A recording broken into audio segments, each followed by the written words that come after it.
السلام علیکم ورحمۃ اللہ وبرکاتہ۔ میں امید کرتا ہوں کہ آپ سب خیر و عافیت سے ہوں گے۔ جیسا کہ آپ کو معلوم ہے کہ ہمارا جو تجوید کا سلسلہ ہے وہ جاری ہے، اور آج جو ہمارا سبق ہے وہ ہے پہلا لمحہ تلاوت کو عیب دار بنانے والی چیزیں، یعنی ایسی کون سی چیزیں ہیں جو تلاوت کو عیب دار بناتی ہیں۔ تو یہاں پر میں نے نمبر 1 سے لے کر نمبر 8 تک کچھ ایسی چیزیں اور غلطیاں لکھی ہوئی ہیں جو مکروہ بھی ہیں اور حرام بھی ہیں۔ اب سب سے پہلے جو ہماری غلطی ہے جو تلاوت کو عیب دار بناتی ہے اس کا نام ہے تمطیط۔ ٹھیک ہے، یہ غلطی مکروہ ہے۔ اب یہ کس طرح ہے؟ ترتیل میں مدات، حرکات، ساکنات میں دیر لگانا، یعنی آپ قرآن مجید پڑھ رہے ہیں اور آپ اس کے اندر دیر لگاتے ہیں، جیسے الحمد للہ، تو یہ غلطی کیا ہے؟ یہ مکروہ ہے۔ ٹھیک ہے، اس کے بعد ہمارے جو نمبر 2 پر ہے وہ ہے تخلیط۔ یہ غلطی کیا ہے؟ یہ حرام ہے۔ اب یہ کیسے ہے؟ حدر میں گڈ مڈ کرنا۔ ٹھیک ہے، آپ حدر پڑھ رہے ہیں، جیسے نماز کے اندر پڑھا جاتا ہے یا منزل سنایا جاتا ہے، اس کے اندر آپ گڈ مڈ کرتے ہیں، الحمدللہ رب العالمین الرحمن الرحیم مالک یوم الدین، تو یہ کیا ہے؟ یہ حرام ہے۔ یہ غلطی کیا ہے؟ حرام ہے کہ قرآن مجید کا کچھ بھی سمجھ نہیں آتا، اس کے اندر گڈ مڈ ہو جاتی ہے۔ ٹھیک ہے، تو یہ کیا ہے؟ تخلیط، یہ غلطی حرام ہے۔ حدر کے اندر کیا ہے؟ گڈ مڈ کرنا۔ اس کے بعد نمبر 3 پر ہے تمضیغ۔ یہ غلطی مکروہ ہے، یعنی حرفوں کو چبانا، جیسے روٹی کھائی جاتی ہے یا کوئی چیز کھائی جاتی ہے، ٹھیک ہے، تو اس طرح منہ کو ٹیڑھا کر کے پڑھنا یا حرفوں کو چبانا، تو یہ غلطی کیا ہے؟ یہ مکروہ ہے۔ ٹھیک ہے، اس کے بعد نمبر 4 پر جو غلطی ہے وہ ہے تطنین۔ ٹھیک ہے، اس کا کیا مطلب ہے؟ ہر حرف کو ہر حرف کی آواز ناک میں لے جانا۔ ٹھیک ہے، اگر یہ طبعی ہے، ٹھیک ہے، طبی طور پر ہے تو یہ کیا ہے؟ مکروہ ہے، اور اگر جان بوجھ کر ہے تو پھر کیا ہے؟ حرام ہے۔ ٹھیک ہے، اس کے بعد نمبر 5 پر ہے زمزمہ۔ قرآن مجید کو گانے اور نغمہ کے طرز پر گھما گھما کر پڑھنا۔ ٹھیک ہے، قرآن مجید کو کیا کرنا؟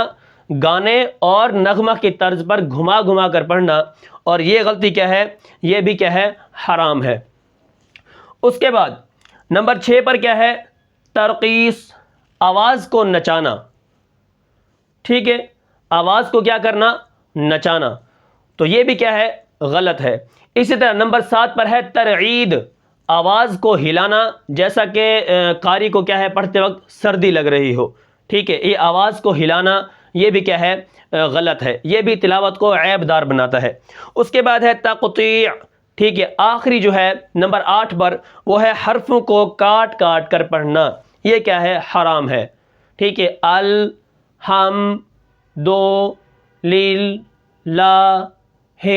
کہیں پہ آپ ایسے کاٹیں گے کہ جیسے تعوذ پڑھا جاتا ہے، اعوذ باللہ من الشیطان، شیطان آدھا ہو گیا، آگے ہم کیا کر رہے ہیں؟ پھر الرجیم سے اٹھا رہے ہیں، تو یہ کیا ہے؟ غلط ہے۔ تو یہاں پر میں نے آج کے سبق کے اندر میں نے آپ کو 8 غلطیاں ایسی بتائی ہیں کہ اگر آپ ان غلطیوں کو کریں گے تو یہ تلاوت کے اندر عیب دار سمجھا جائے گا۔ ٹھیک ہے، سب سے پہلی غلطی تمطیط، مکروہ ہے۔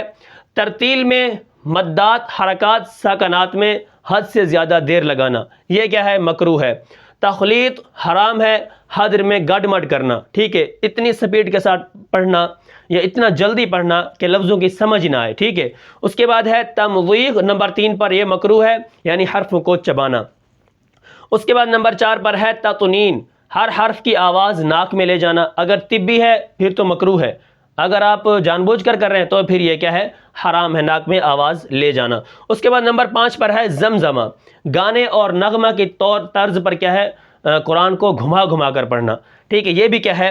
یہ بھی غلط ہے۔ نمبر 6 پر ہے ترقیص، آواز کو نچانا، یہ بھی کیا ہے؟ غلط ہے۔ اور نمبر 7 پر ہے ترعید، آواز کو ہلانا، گویا کہ جو پڑھ رہا ہے اس کو سردی لگ رہی ہے، ٹھیک ہے، اس طرح محسوس ہو، تو یہ بھی کیا ہے؟ غلط ہے۔ اس کے بعد ہے تقطیع، یہ غلطی کیا ہے؟ حرام ہے، حرفوں کو کاٹ کاٹ کر پڑھنا۔ ٹھیک ہے، یہ تھا آج کا ہمارا سبق۔ میں امید کرتا ہوں کہ آپ کو سبق سمجھ آیا ہوگا۔ پھر ملتے ہیں انشاءاللہ اگلے سبق میں، تب تک کے لیے مجھے اجازت دیجیے۔ اللہ حافظ۔